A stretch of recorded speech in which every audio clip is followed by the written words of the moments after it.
Welcome everyone in Internet land. We're here with another episode of the Author Interview Plunge. Today's guest is Steve Evans. Steve is an international raconteur who's traveled through Germany, Italy, Denmark, Sweden, and currently resides in the US. He's worked in global IT, the banking industry, and describes himself as a Star Trek geek.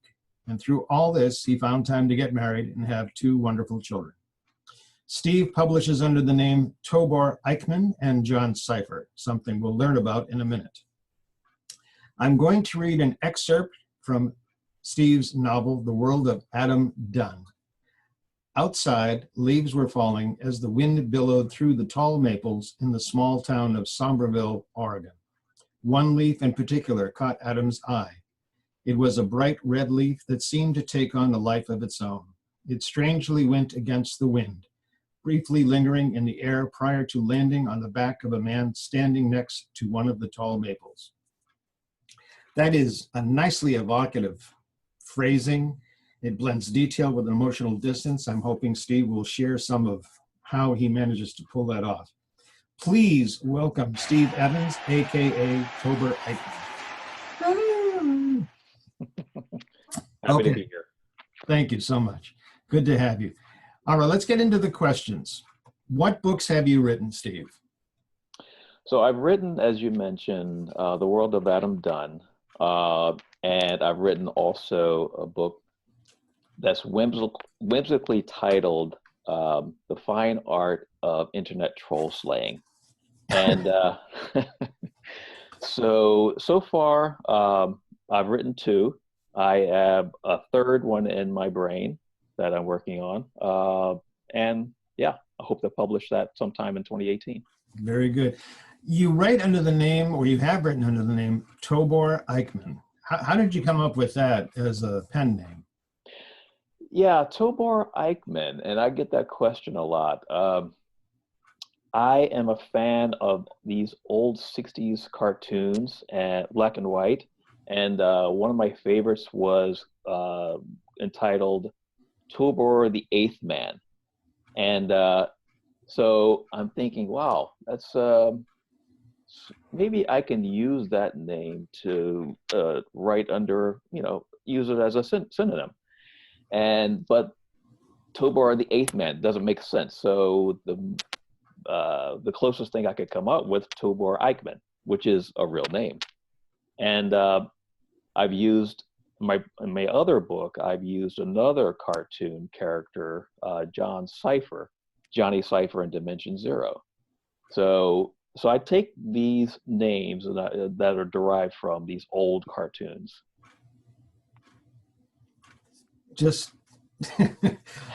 But you didn't want to go with Bugs Bunny or Wile E. Coyote. Okay. I also didn't want to go with Steve Evans. It's just too plain. Do you have any idea how many Steve Evans there are in the world?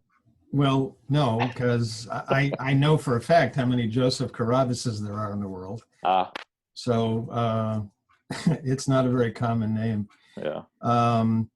But, I do find the choice of pseudonyms interesting. And being very honest with you, Steve Evans, if I were to name a character Steve Evans, that character would be some kind of heroic individual, to be honest with you. It's a very masculine name. It's very Steve Evans, when that guy shakes your hand, you're going to be walking away, crippled slightly there. Very good. Anyway, you told me that writing is more of a hobby for you. You could have been a card sharp or a spy, anything else. What made you choose writing as a hobby?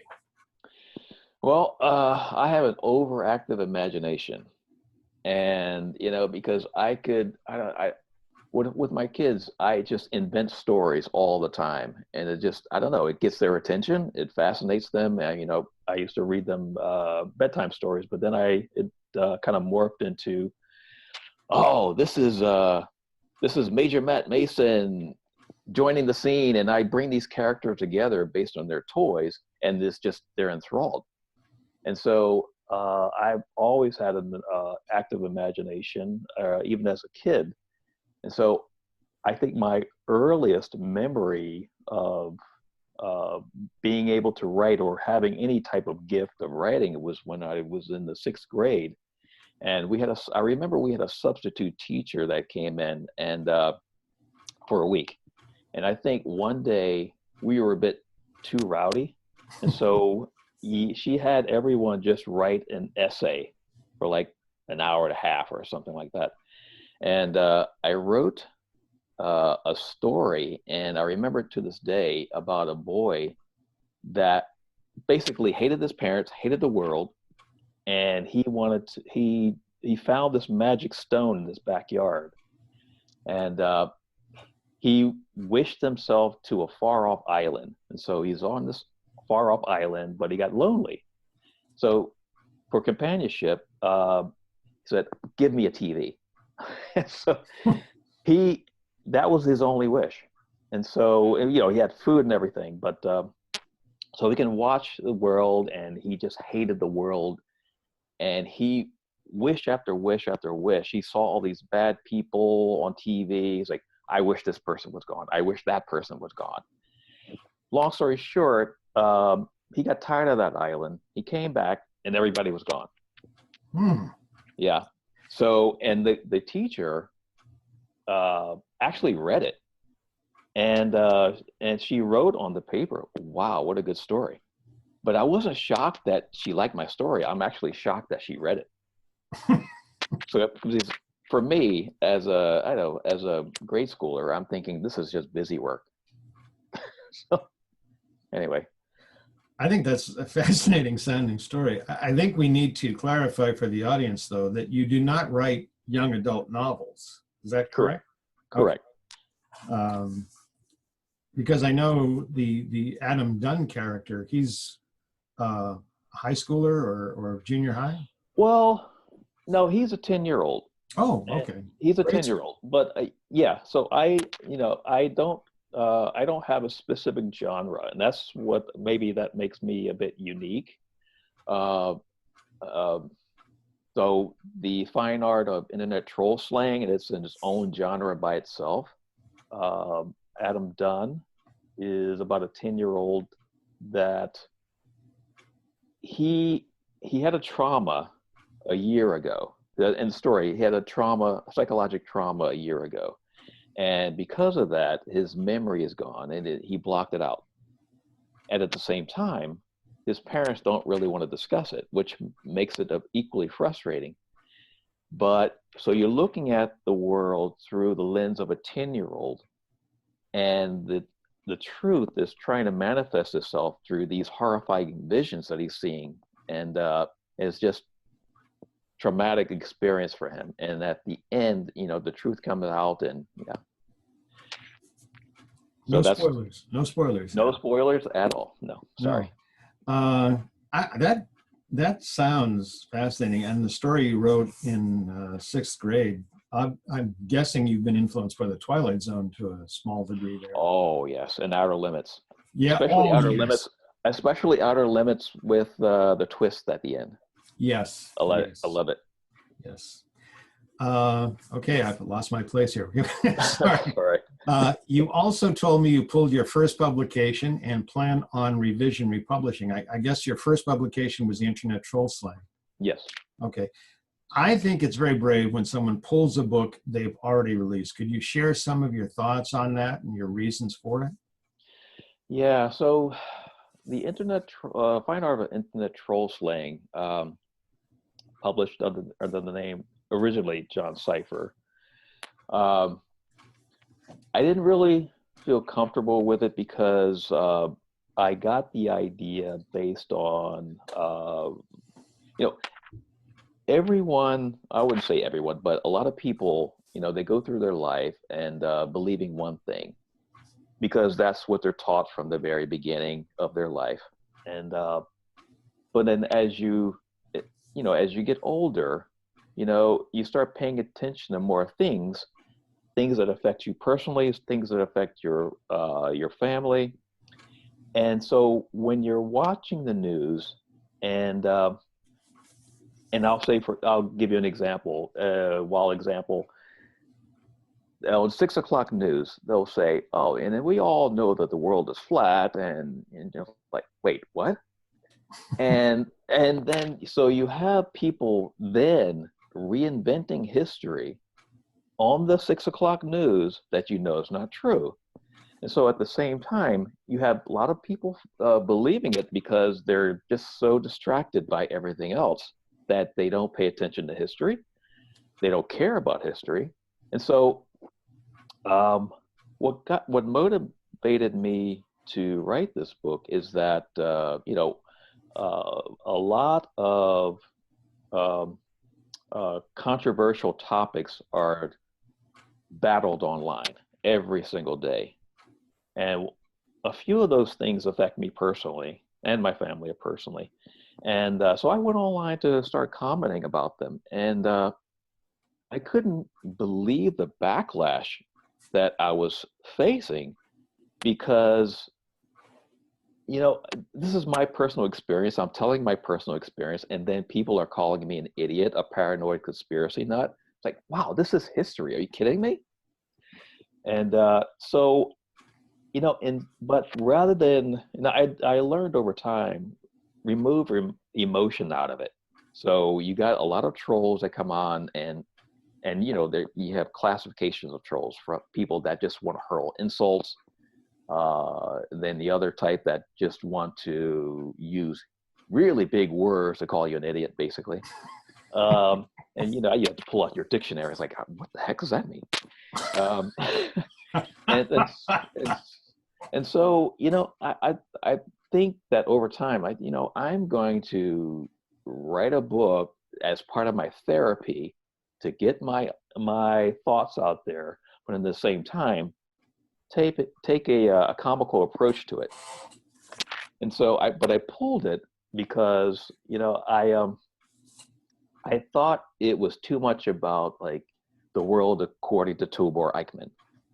And I thought it was a bit narcissistic. And so I wanted to pull it, even though I sold 10 copies before I pulled it. It's like, wow, I don't want this out here because I didn't get any reviews at that point, and I didn't want any reviews. I was just terrified. And so I pulled it. I wanted to revise it. And yeah, but it will be republished in 2018.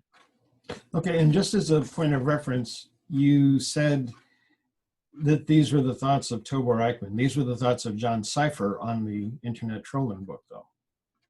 Well, it was published originally under John Cipher. Okay, all right. Yeah.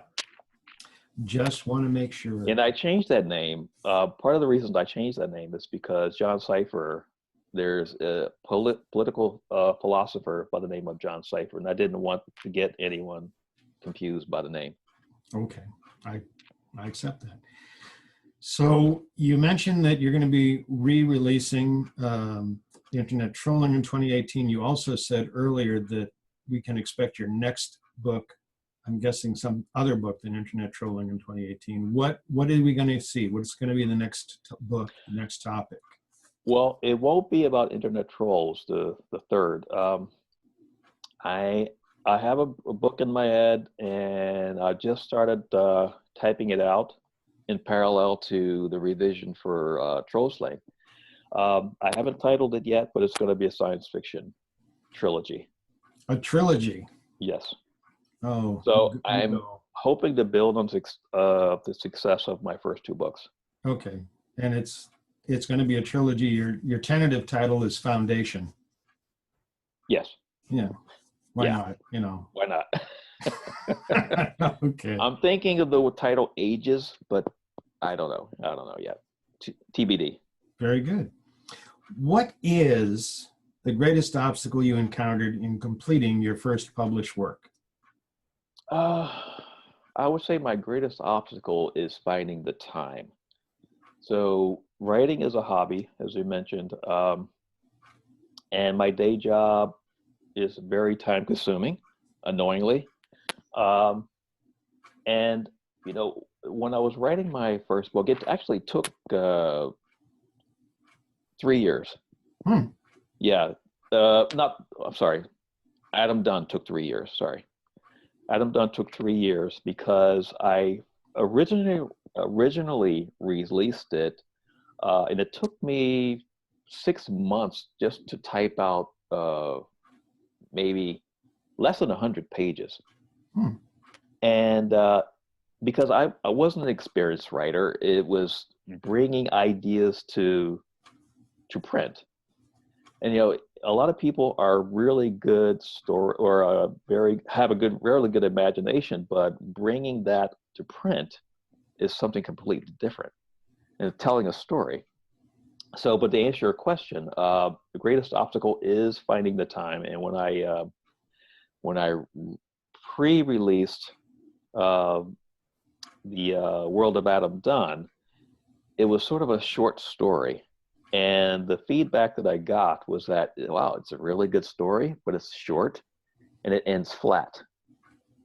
And it's like, wow, okay, that's really good feedback. And so I took it and revised it. And I was really concerned that people would discover the plot. So I just tried to end it really fast before people discover the plot. And that's really robbing, robbing myself, robbing the readers.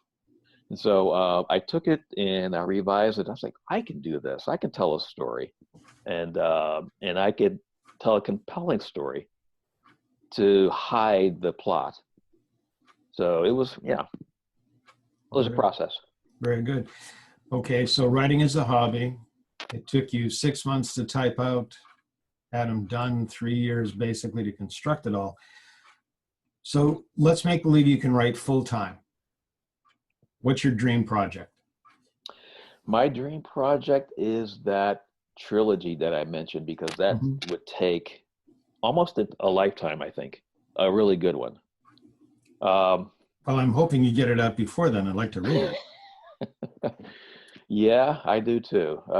So, if I could write full time, I think I could do that. I wouldn't give myself a time frame because I let the story evolve. Mm-hmm. And it will be the science fiction that I mentioned. Okay, I look forward to it. Where do you find the inspiration for your characters? Interestingly enough, I got the story Adam Dunn. My wife is an artist, and not a famous one, but she's really good. She sketched a picture of my oldest son, and we had it on the wall for a very long time. And the picture, if you look at the picture, he looked pretty sad in that picture, but that wasn't her intent. And I stared at that picture, and the idea for Adam Dunn, almost 95% of the story just flashed in my head. Mm-hmm. And so I started writing an outline. And then I pulled pieces together, tied loose ends together, and the story just wrote itself, basically. Okay, so we know that the inspiration for your characters. My overactive imagination. You're overactive. But then we go to, how do you develop the characters in your works? I mean, they're not purely fictional because you have that little spark that's based on real people, but it's one thing for an author to see a picture or see a person, maybe watch them walk, or they're picking up groceries or something, and then, as you said, all of a sudden your imagination kicks in and you've given them a life and a family, and what they do and how they speak. How do you develop those characters? I take bits and pieces from my own childhood. I took bits and pieces from my own kids, and just from general observation of people in everyday life. So I'll give an example. Some of the teachers that Adam Dunn had, his experiences with them. I took bits and pieces from my own childhood. Adam's mannerisms. My kids have these mannerisms where they fidget and they do these weird things with their hands when they're guarded. And, and I just take bits and pieces from real life. Mm-hmm. Okay. And you put them all together, and next thing you know, you have this character and stuff. Yes, exactly. What did you find most useful in learning to write? Oh, I would say getting, well, reading. I read a lot. Not as much as I would love to, but I do read a lot. Um, and as you mentioned, the shows Outer Limits and Twilight Zone, and I get, I still have that in the back of my mind. Mysteries, um, and just everyday life, everyday observations. You can't really tell a story unless you go out and experience life. You can't really write in a box. So, yeah. Okay, that's the most useful. What was the least useful or most destructive thing that you picked up in writing? Hmm. Most destructive.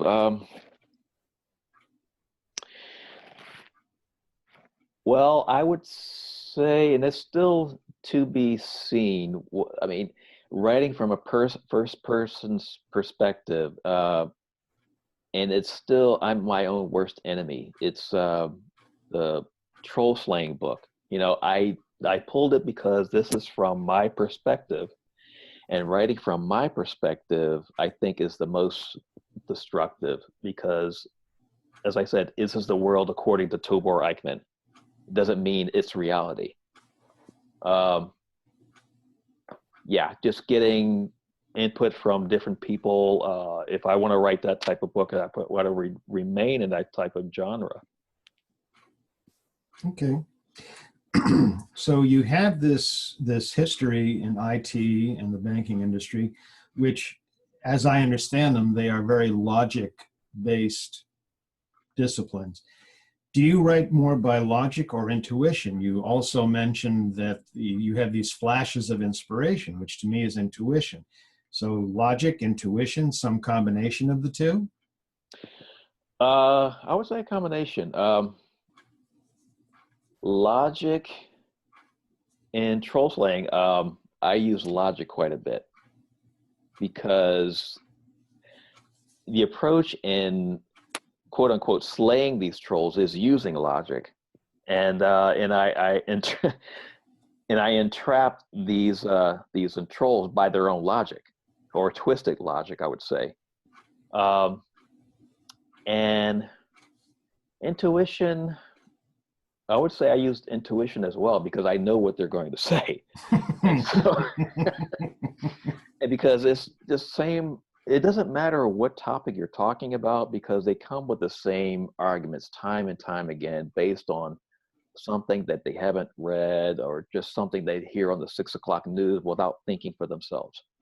And so that's one thing that I want to point out is that, you know, I haven't watched TV in like almost 10 years.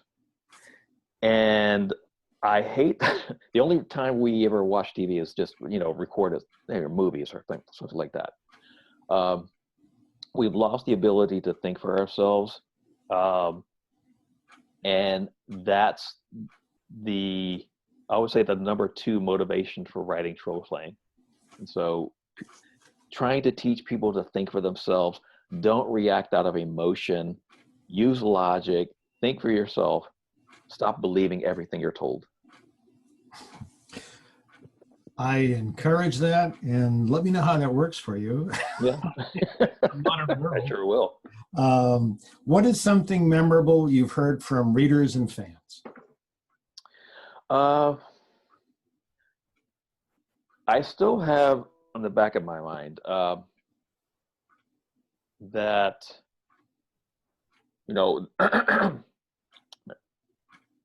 when I first released Adam Dunn, as I mentioned, the first version of that ended too soon and too flat because I told the story. I didn't develop the characters that well. I didn't provide any type of details where you can imagine the scenery, imagine these characters. And then after crescendo of the story, it ends. Everything happily ever after, whatever. And so the feedback that that I valued the most was that I need to develop the characters more. I need to tell the story more. I need to invoke imagery in the reader's mind. Okay, very good. Excuse me, you created a YouTube promo for The World of Adam Dunn, and people who are watching this on our website, you'll notice those links underneath the actual interview video, so you can just click on those and get over to all of Steve's material. But the YouTube promo for The World of Adam Dunn, how has that worked out for you? Is that Actually, it worked out pretty well.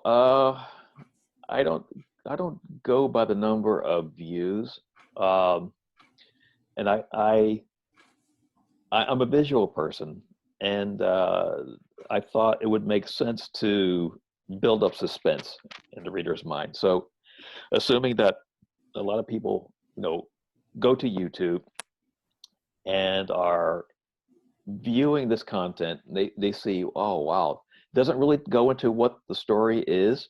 It just gives you a little bit of the background of Adam Dunn, just a little bit to whet the appetite, and I think it's worked out pretty well because I've gotten more downloads during the free promos when I send that link out, and I do have a WordPress blog that I try to maintain.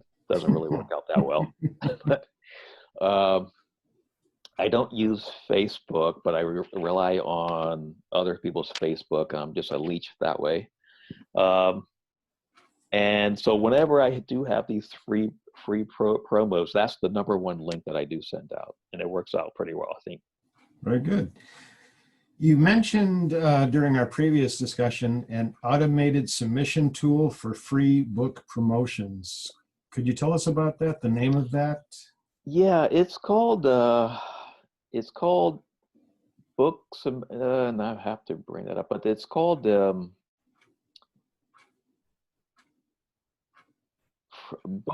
ebook submission tool, and it's called was from the website bookmarketingtools.com. I have no affiliation with it, but I have submitted, and what you do is it's a semi-automated way of submitting your book during a free promotion. And so what it does is just you click through, and you can submit it up to about 29 free ebook websites. So it just does an advertising promo for your free ebook. Nice marketing tool. Yeah. Thank So you. it actually it works, because when I used it last time, I got about over 200 downloads. And I think you know as well as I do, when you first launch your book on Amazon, your rating is up very high because you're a new quote unquote new author, new book. And but when I submitted it using this tool, I got almost the same type of ranking. Wow. Yeah, so it was pretty good. Excellent. I would recommend it. I send us the link. I sure will. Put it with your material. Okay, you're a dad. You have a wife and 2 lovely children. Lovely wife and 2 lovely children. If you could change only one thing in the world to make it a better place, and I'm thinking that's something that all parents want for their family, what would it be? You can only change one thing in the world to make it a better place. What would it be? Get rid of government. Anyone in particular, or every government? Okay. All right. Let people govern themselves. All righty. And you heard it here first from Tobor Eichmann, just so you all know. Final question. And I got to tell you, I've really enjoyed talking with you today. But final question. What question do you wish that someone would ask about you or your books, but nobody has? Oh.